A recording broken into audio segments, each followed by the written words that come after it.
August 7, 2017 by Chris Reed. Wells Fargo hopes that a $142 million June settlement of a class action lawsuit over its agents creating up to 2.1 million unwanted checking, savings and credit card accounts from 2011 to 2015 would end the iconic California company's headaches have been dashed with a new report of a similar scandal involving auto loans and insurance. The New York Times broke the story after obtaining an internal audit that showed more than 800,000 people who took out vehicle loans from the San Francisco-based banking giant were charged for auto insurance they did not need, and some of them are still paying for it.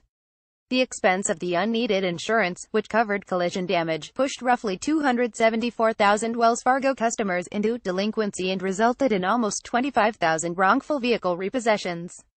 Wells Fargo executives interviewed by the Times vowed to fully reimburse anyone adversely affected by its policy, but another class action lawsuit with a massive payout seems likely. While bank executives suggested they deserved credit for having self-identified the problem, the size of the scandal seems likely to have a far-reaching effect on a company that has gone from being a stock analyst darling for its considerable long-term growth to a symbol of a banking industry seen as villainous by many Americans for its role in the economic meltdown that began in 2007. In the previous scandal, besides the class action payout, the company was fined $185 million by federal regulators in September 2016.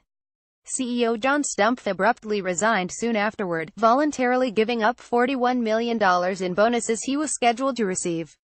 Wells Fargo initially appeared to have shrugged off the scandal. While its stock price fell under $44 after Stumpf left, it topped $59 in March.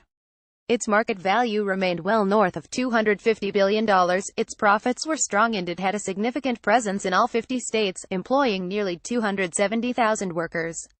Of late, however, Wall Street has soured on the company, even before the new scandal emerged. On July 21, CNBC reported a respected analyst predicted a more than 30% drop in Wells Fargo's stock price, then in the $55 range.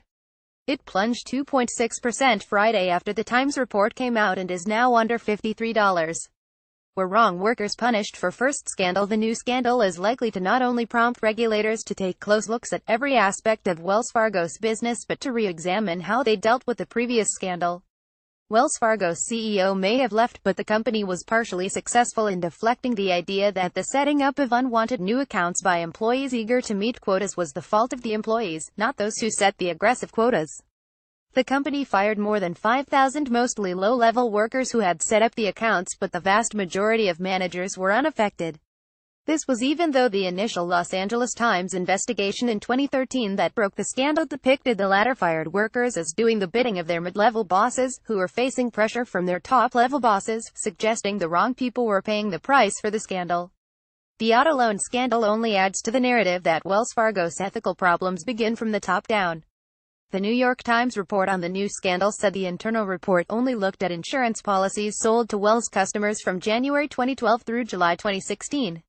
This is likely to prompt calls for regulators and journalists to look back far earlier than 2012.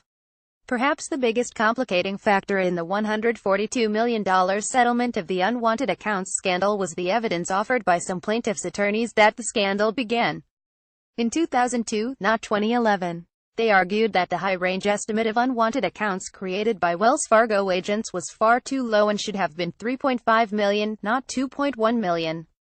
This article was originally published by CalWatchdog.com.